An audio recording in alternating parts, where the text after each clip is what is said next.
Olá, boa tarde. Boa tarde. Para começar, o seu nome e aonde você está agora. Meu nome é Patrícia Iano. Eu atualmente moro na cidade de Rio Branco, no estado do Acre, no norte do Brasil, na Uhum, região mais oeste do Brasil. uhum. E quem é você enquanto ser humano? Quem é a pessoa, Patrícia?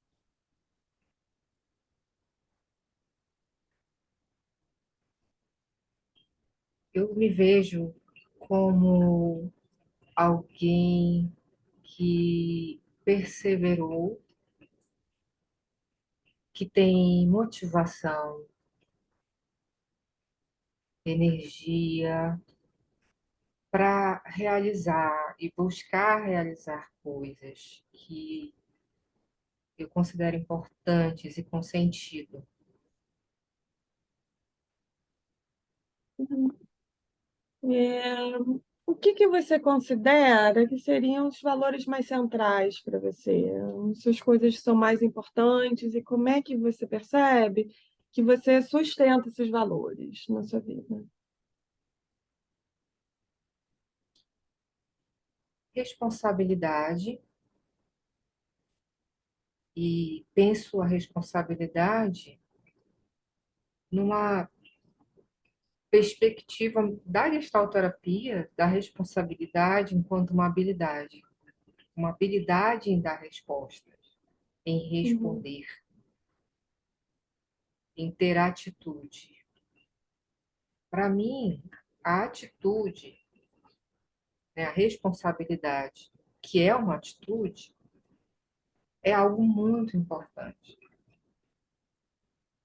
Por exemplo, assumir um compromisso e realizar o compromisso que assumiu, ou ter a sinceridade, a honestidade consigo e com outra pessoa em dizer quando não conseguirá fazer as coisas. Eu penso que no japonês, né, tem uma palavra chamada shoujiki, que é honestidade, é ser honesto, direto. E eu acho que essa honestidade, que essa transparência, ela é muito importante, porque eu vejo que às vezes, ou talvez muitas vezes, no mundo eu sinto que se peca muito por aparência. Há uma coisa muito de aparência, de falseamento. E eu uhum, acho que ser honesto, né, e da maneira mais gentil possível, uhum, porque a honestidade não precisa ser violenta nem agressiva. Eu acho que ela uhum. pode ser gentil. Para mim, isso é algo que eu considero muito importante. É ouvir você perguntando, é o que me vem. Uhum. Eu gostei disso, juntar honestidade com gentileza, porque muitas vezes os dois se opõem, né? A Uhum, honestidade pode ser usada uhum, de uma forma não gentil. sim. O que que você pensa na sua vida ter sido uma situação ou um evento que Uhum. tenha te moldado, que tenha te impactado de uma forma mais significativa? E como? Como é que essa situação te transformou, te impactou? Clara, eu tenho essa resposta de uma forma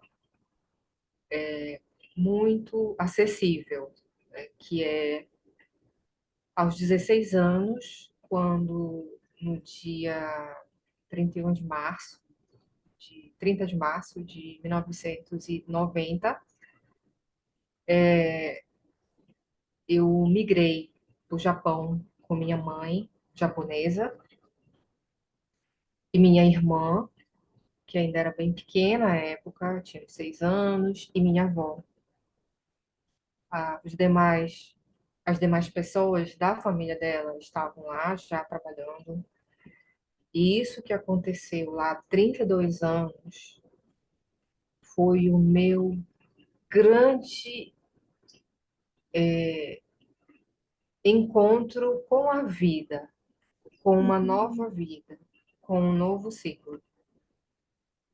E a partir disso, muitas coisas aconteceram, muitas coisas puderam, possibilitaram, né, que acontecesse.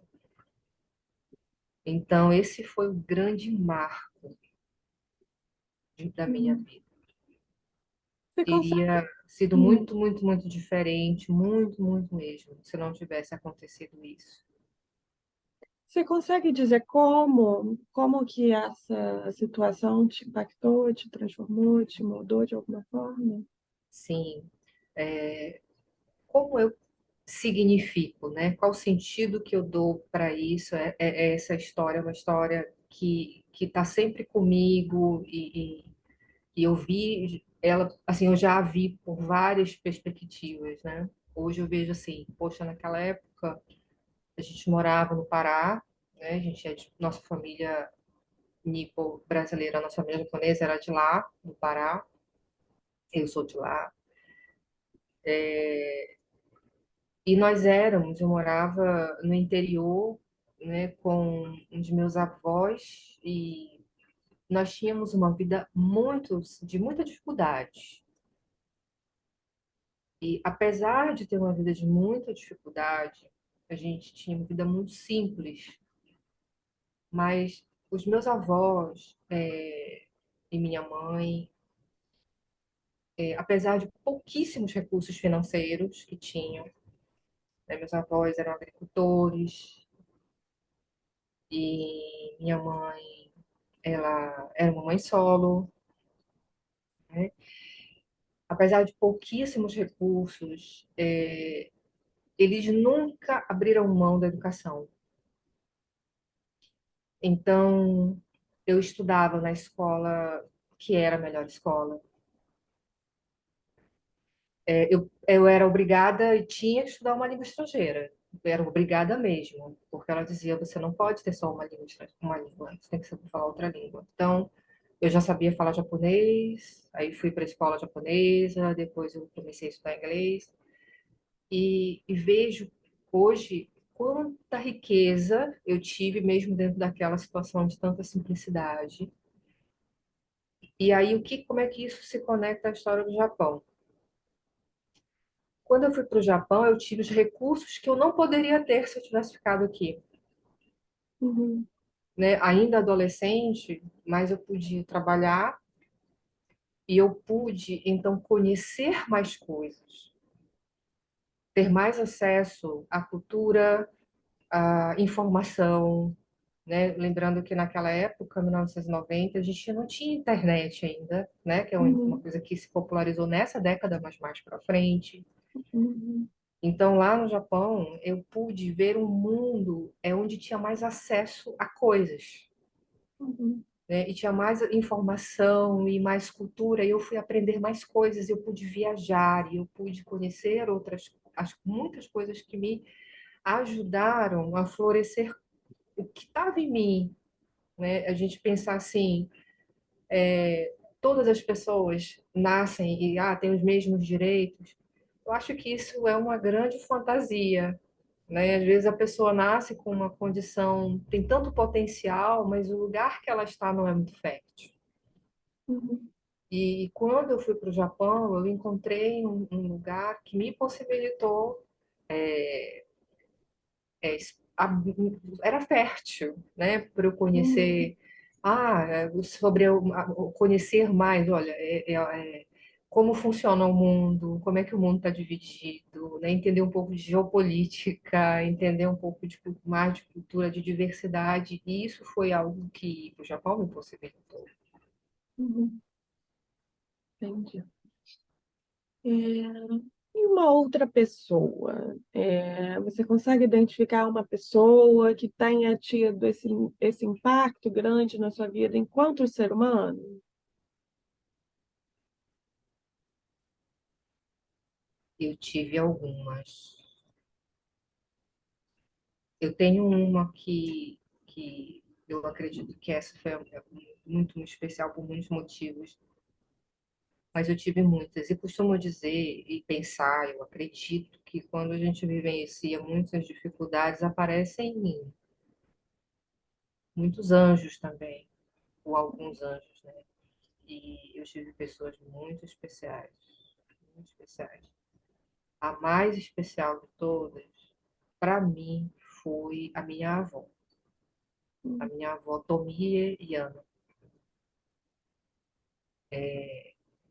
Eu acredito que ela, em vários motivos, de várias formas, ela me salvou, né, ao cuidar de mim, ao me oferecer,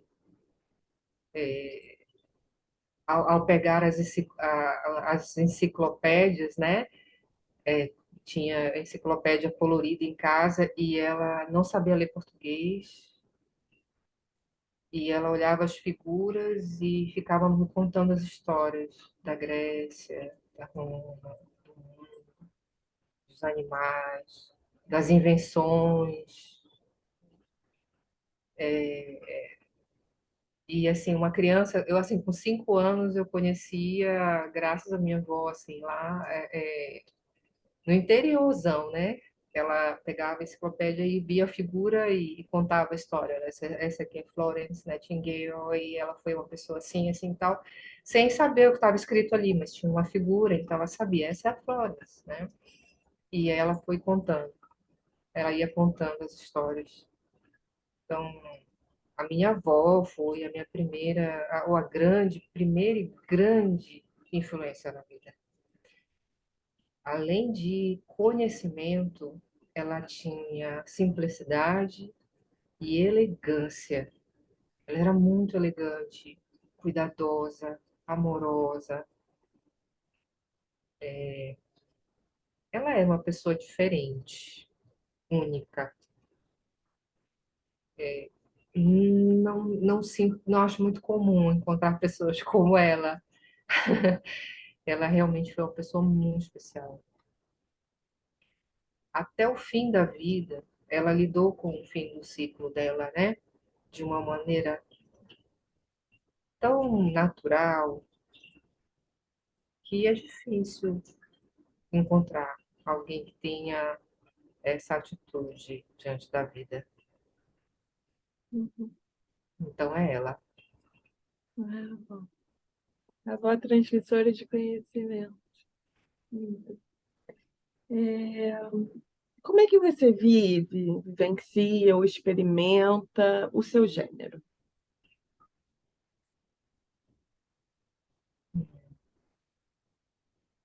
É curioso pensar nisso, porque eu nunca tinha pensado nessas coisas, né? Eu nunca pensava, eu simplesmente me via assim, como menina, como mulher, e eu nunca pensei, se fosse diferente.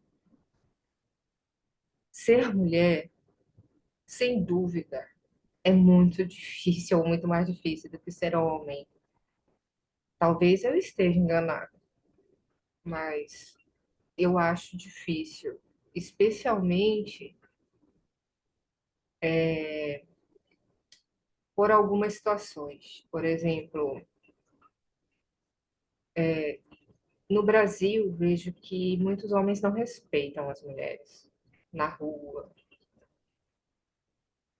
Vejo que no trabalho, apesar de que isso já, acredito, sinto que isso mudou muito, já se transformou muito, mas parece ser sempre mais difícil, né, para a mulher. E, por exemplo, eu já vivenciei situações assim de tipo, por ser mulher, ganhar muito menos, mas muito menos mesmo. E isso aconteceu algumas vezes, e inclusive depois já de ter uma formação acadêmica muito maior e tal. Então isso me deixa triste quando eu penso nisso.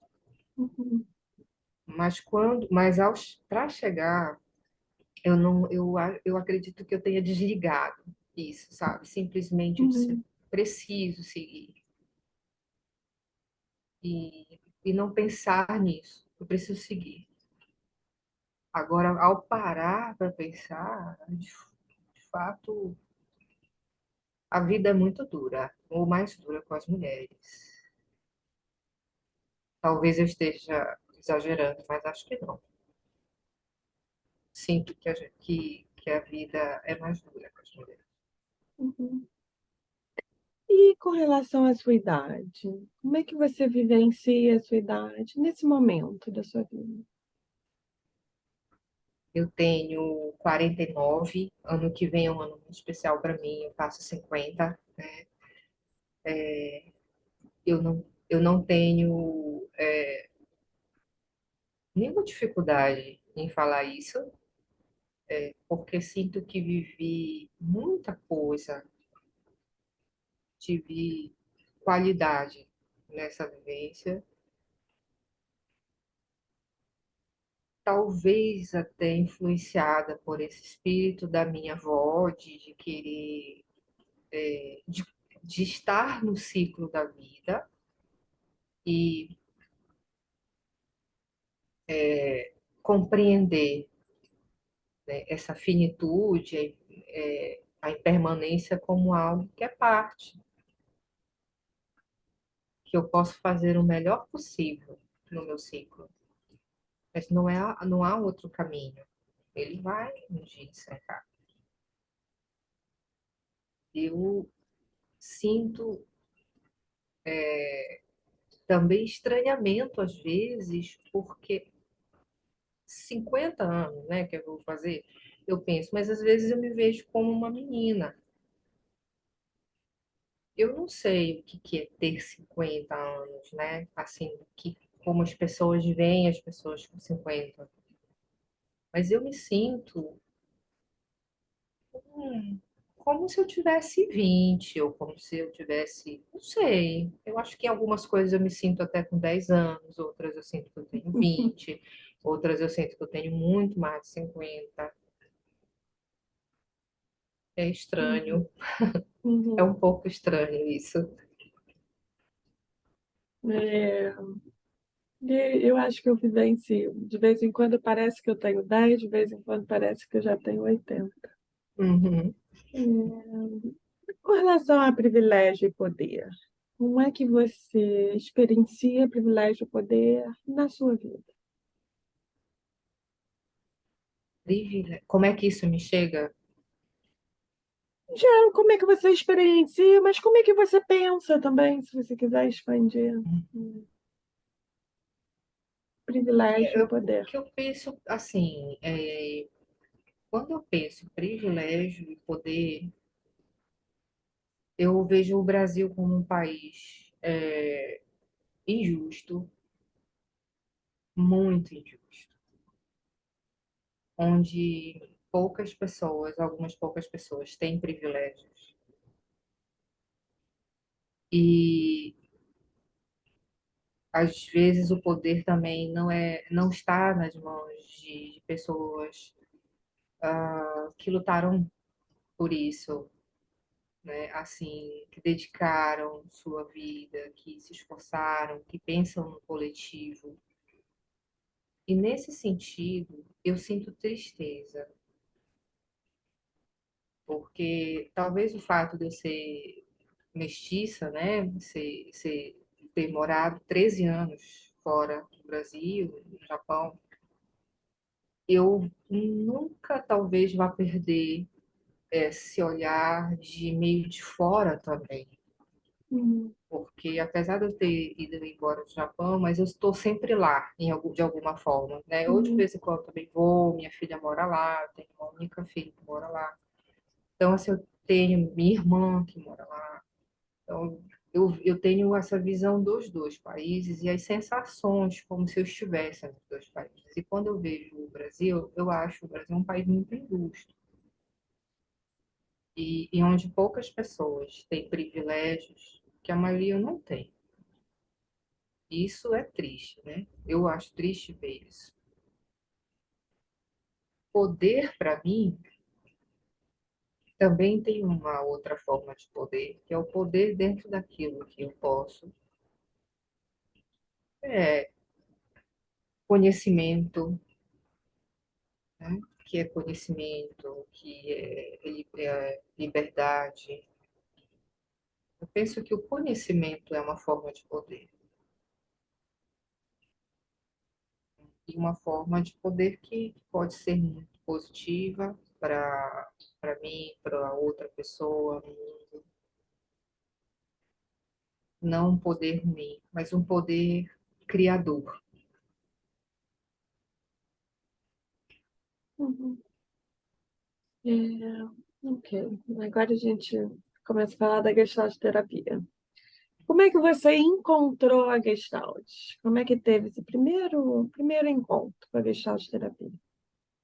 Eu morava em Belém, em 98. Eu estava no segundo ano do curso de psicologia. Já tinha encontrado no primeiro ano, mas no segundo, uma aula de uma professora que é muito querida minha, né, a Wanda, e ela, claro, naquela época eu não a conhecia, né? E ela, na aula dela, nas aulas dela, aquilo me despertou para a maneira como eu vejo é, a existência, a vida de uma forma autorreguladora, de uma forma responsável. E quando eu pensei, no livro, foi um livro do Jorge Ponciano Ribeiro, e ela trabalhava, usava esse livro, né, do Refazendo um Caminho, que é um livro também que foi o meu primeiro contato. E quando eu escutei a frase do Sartre sobre o que importa é o que eu faço, o Uhum, que fizeram de mim, a, a, essa atitude diante da vida foi algo que que se conectou comigo, com aquilo que eu já acreditava, né? Eu posso fazer algo por mim, eu posso fazer algo que fizeram. E essa liberdade de não ficar presa a situações passadas, né? A minha condição, isso foi libertador. E foi esse momento. Isso foi em 97, então, 98, então faz 24 anos. uhum. E nesse encontro, a Gestalt terapia, ou talvez um pouco mais para frente, assim, o que que tinha na Gestalt, o que que tem na Gestalt terapia que te captou? O que que te seduziu, o que que te atraiu? Cada vez mais eu penso, toda essa ideia da Gestalt enquanto uma teoria paradoxal de mudança, né, que o Bates escreve, falou sobre essa, como ele vê a gestalterapia, assim, a fenomenologia, né, que possibilita um resgate, possibilita que outra pessoa possa se expressar, né, nos colocar nessa condição de um espelho. Acredito também no potencial humano. São essas coisas que talvez sejam as mais importantes. E todas elas fazem parte de uma coisa maior que eu acho, que essa coisa maior é o que me conecta, assim, me faz, ok, eu sou cristã terapeuta mesmo, eu vejo o mundo assim, e cada dia mais eu vejo que a gestalterapia para mim é muito zen budista, Uhum, né? E quanto mais, nos últimos anos eu venho estudando Zen budismo, né? E quanto mais eu me aproprio, conheço coisas sobre Zen budismo, e aí eu mais acho que isso é gestalterapia, isso está na gestalterapia, né? Às vezes não com essa palavra, está como de outra forma. Então, hoje, eu digo que, em resumo, é o Zen budismo. uhum.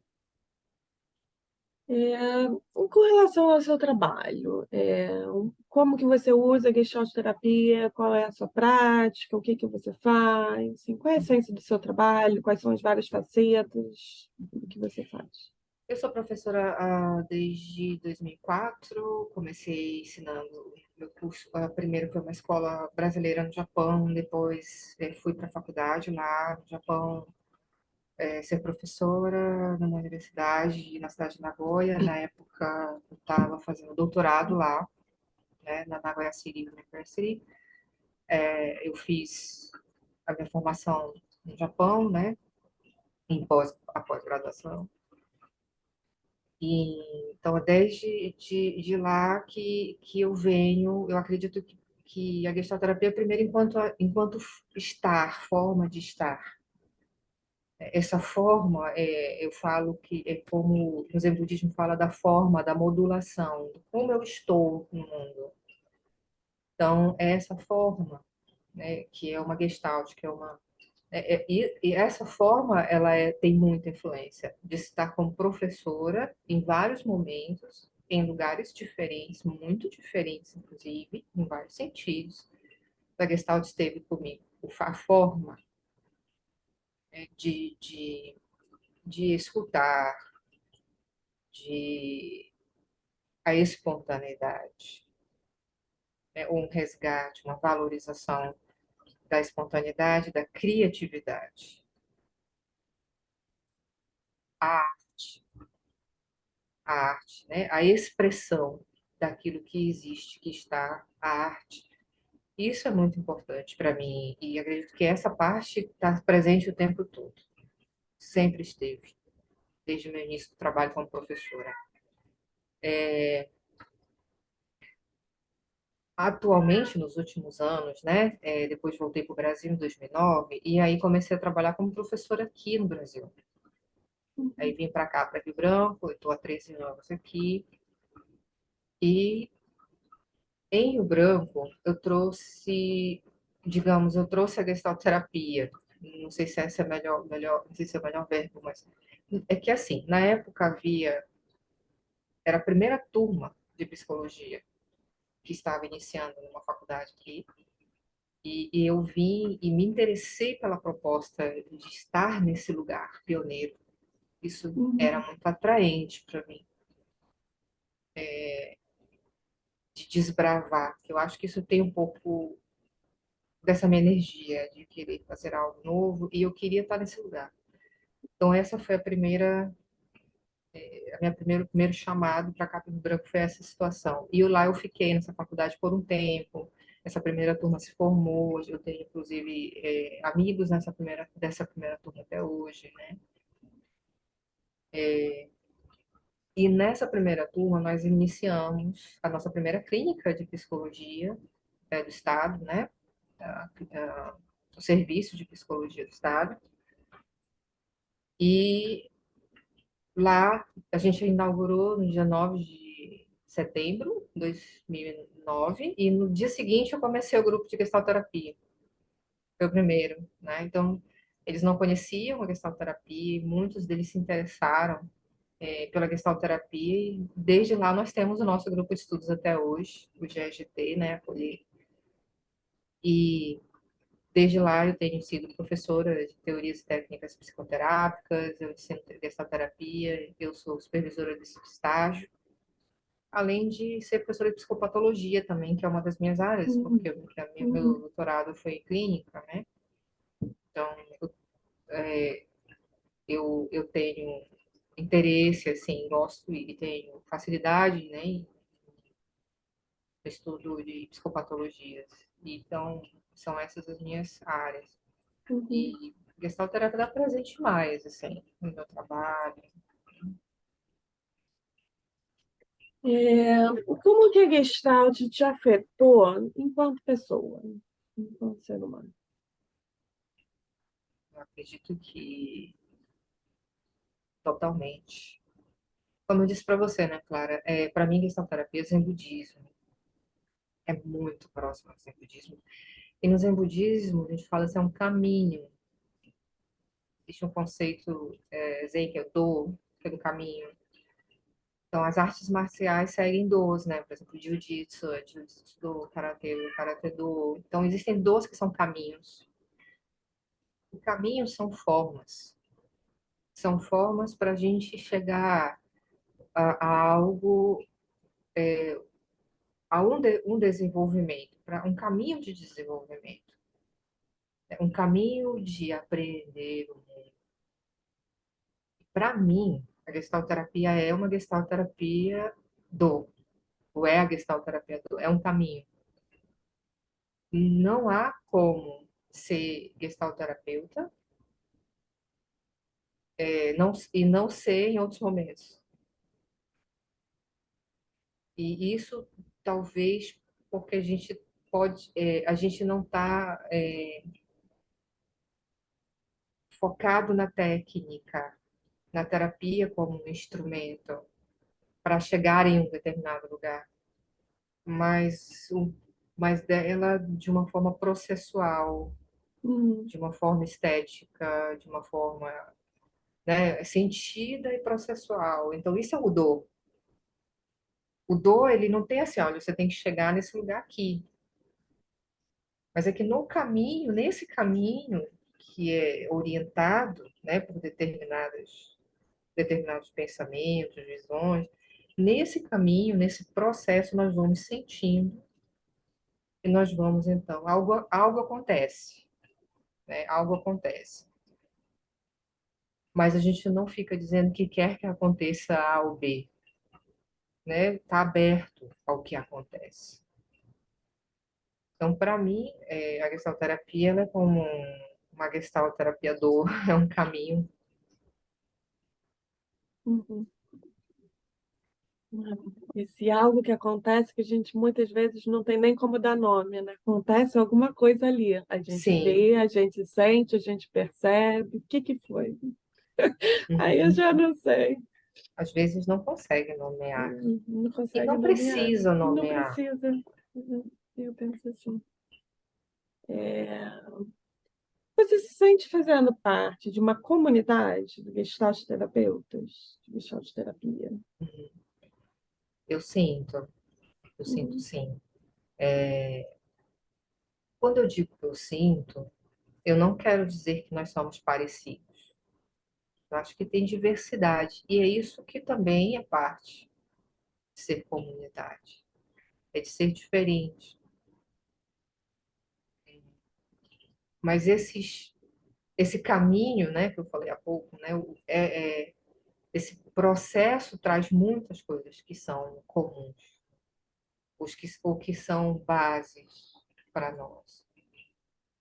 Ainda, e temos as diferenças que estão nessas bases, né? Então eu sinto que tem uma comunidade. Inclusive, quando nós começamos a fazer intercâmbio com o pessoal do Japão em 2020, na época da pandemia, com eles também eu sentia, uhum, né? Quando eu via, né, a gente, nas nossas trocas, e eu via que havia uma comunidade também ali, mesmo com pessoas do Japão, mesmo com pessoas, às vezes, fazendo um curso ou ouvindo uma palestra, participando de alguma forma de algum evento de alguém da Europa ou dos Estados Unidos, e tem uma comunidade, eu sinto isso. É uma comunidade como uma comunidade é, com pensamentos significativos em comuns e com diferenças, uhum, né? E que por causa dessas diferenças a gente vai se atualizando, criando coisas novas, que para mim é isso, é a impermanência. uhum. É, agora, a gente gosta de pedir umas lembranças, umas memórias, ou uma história, um momento desafiador dentro da Gestalt terapia, e um momento feliz, positivo, pleno, das polaridades.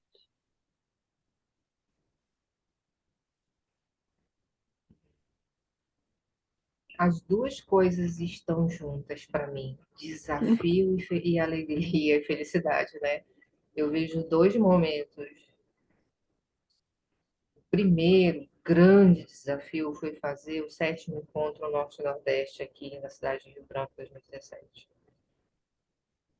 Porque eu, nosso grupo de estudos, quando nós assumimos isso, a gente sabia que não ia ser fácil, né? Por várias razões. E olha aí a comunidade, né? Nós tivemos esse senso, está aí um exemplo do senso de comunidade, porque nós trabalhamos muito aqui, mas nós tivemos apoios de pessoas de fora. Então há uma comunidade. Eu senti apoio de pessoas, muitas pessoas de fora vieram para Rio Branco naquele momento, mesmo sendo um lugar que às vezes as passagens não são tão baratas, não é tão fácil, né, chegar. Ou não às vezes não tem, não é assim um lugar turístico de praia, pontos turísticos que mais tem algumas cidades específicas que atraem mais turistas, né? Vieram pelas pessoas, Uhum. né? Estiveram aqui por nós, estiveram aqui pela gestalterapia. E eu achei isso muito desafiador e muito lindo o que aconteceu. Então, mas é isso, é a nossa comunidade, né? A nossa liga aqui, e que agregou, vieram pessoas de fora e participaram e construíram com a gente. Para mim, esse foi um grande momento de desafio e alegria. O segundo foi um desafio, mas eu acho que foi muito mais alegre, transformador e meio, nossa, é, e meio até inacreditável foi quando no encontro nacional, Congresso Nacional, né, de Gestalterapia em 2018, em Curitiba,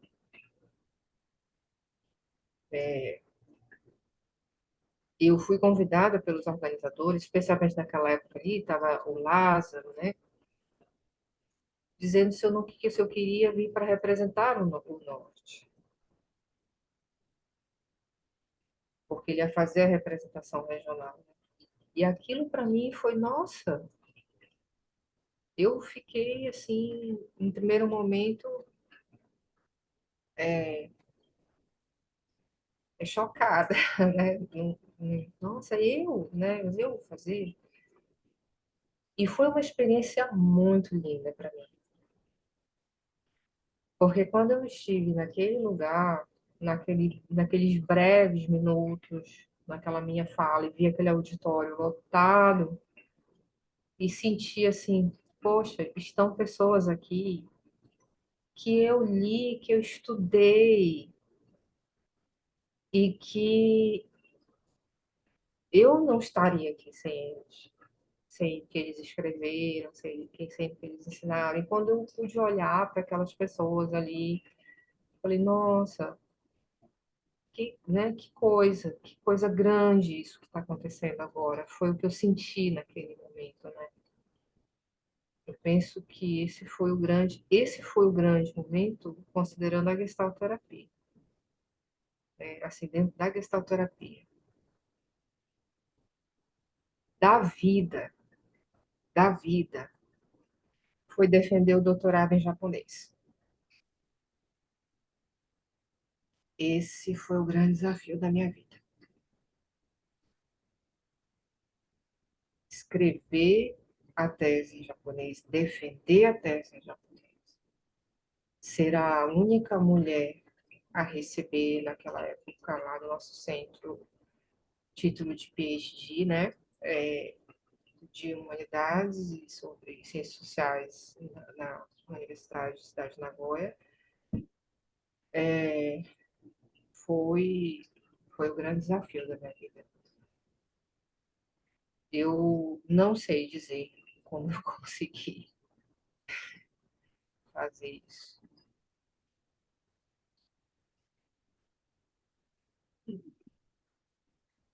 É, e olhando para o futuro, o que que você imagina para você?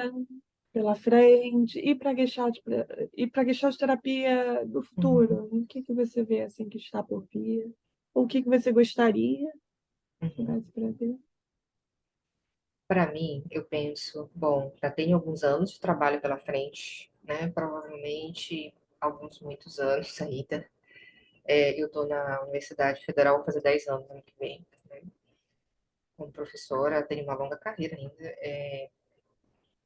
Quero continuar me dedicando com energia, motivação, para estar com qualidade de presença com os meus alunos, que são muito especiais para mim.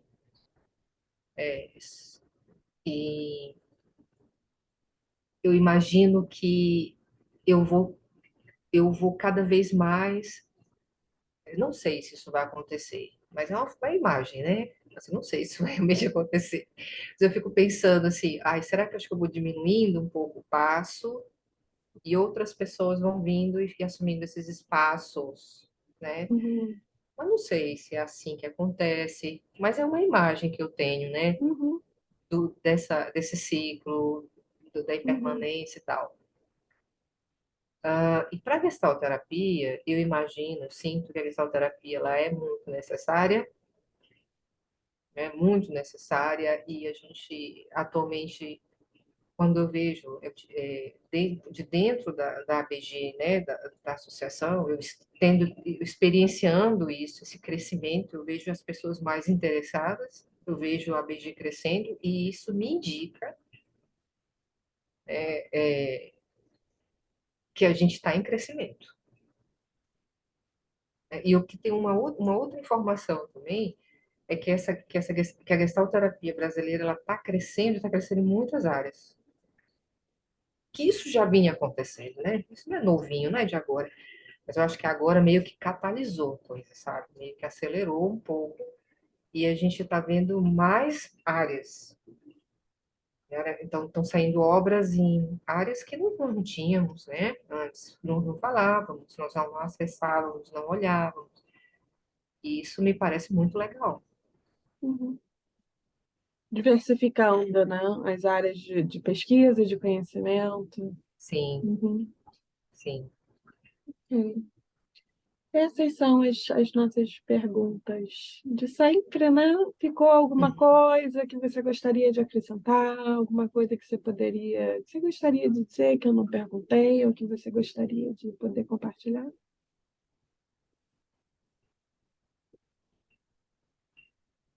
Eu sinto que, estando aqui nesse lugar, falando de gestalt terapia, né, com esse propósito de agora, eu imediatamente o que me vem é agradecer, especialmente agradecer a uma pessoa que eu devo muito a ela. Eu não gosto de usar esse verbo, mas é o que me vem, que é o Jorge Ponciano Ribeiro.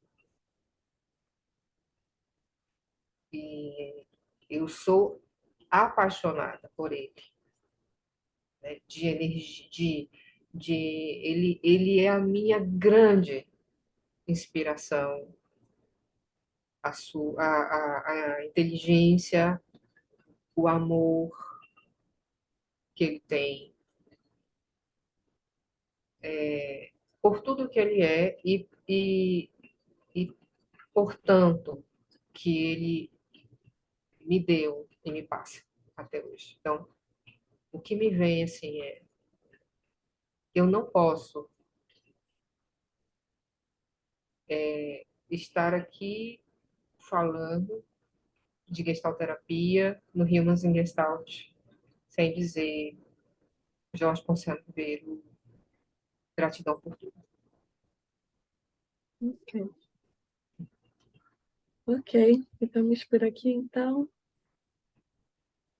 Sim.